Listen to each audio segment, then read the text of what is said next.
If the Philadelphia 76ers lose in the second round to the Boston Celtics, I feel like they're going to fire Doc Rivers after his third season.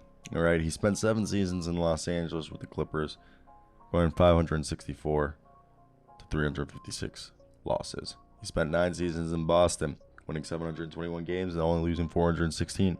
5 seasons in Orlando, 339 to 171.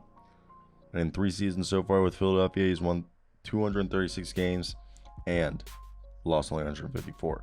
Every coaching stop he has stopped at, his winning percentage has gone up. But he's only made it to, the conference finals, what? Twice? This is a guy that it's crazy to believe that he's a good players coach, but at times it feels like he's a bit antiquated. So, look, let's talk about why they might fire him. As the 76ers are a team with high expectations, and if they have an early, second round exit, it could lead to the firing of Doc Rivers as the head coach of the Sixers, because he hasn't done anything better than what Brett Brown did. And they have a talented roster, including all-stars Joel Embiid and James Harden, but they haven't been able to achieve the level of success they've desired in recent seasons. The team has been eliminated early in the playoffs than expected in the past few seasons. There's pressure from the organization to make changes to achieve better results. I mean, you have the Bucks out here saying they might wait for a coach that's going to get fired that isn't available right now, or even traded. Doc Rivers has been traded once. And another factor that could lead to Rivers firing is, his ongoing issue with the team, collapsing. And James Harden's facing criticism due to his reluctance to shoot and his poor shooting percentages, and the team's lack of offensive power at times has been a major concern.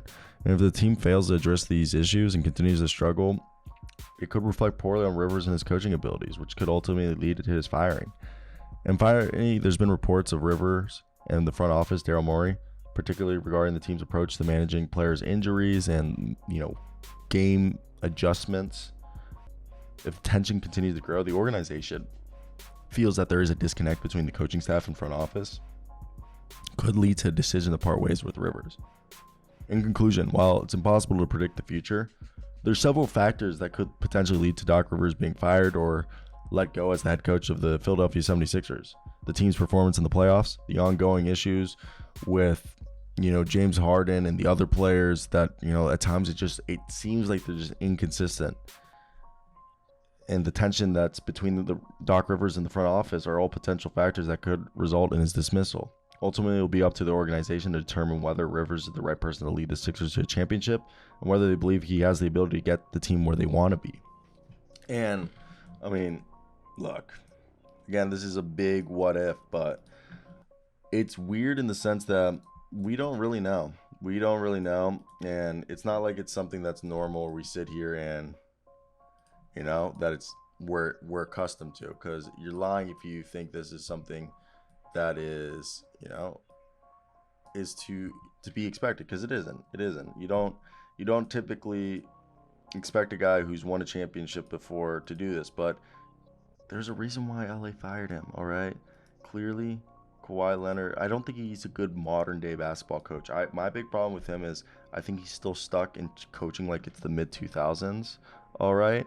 And he's trying to play the super slow-paced basketball game and he doesn't make adjustments. They don't really practice. He's a very player-friendly coach. Like, if you're a player, you probably love playing for him. But he knows what to do to keep you happy. But he just relies on his guys, and he hopes that they'll make the right decision, which I know in theory is what you want your basketball players to do. But there's a reason why coaches exist, And for me, I think that's the big thing that people don't realize with a guy like Doc Rivers is I think you need to be able to give people the leash, but you got to also be able to be demanding at the same time. I don't know.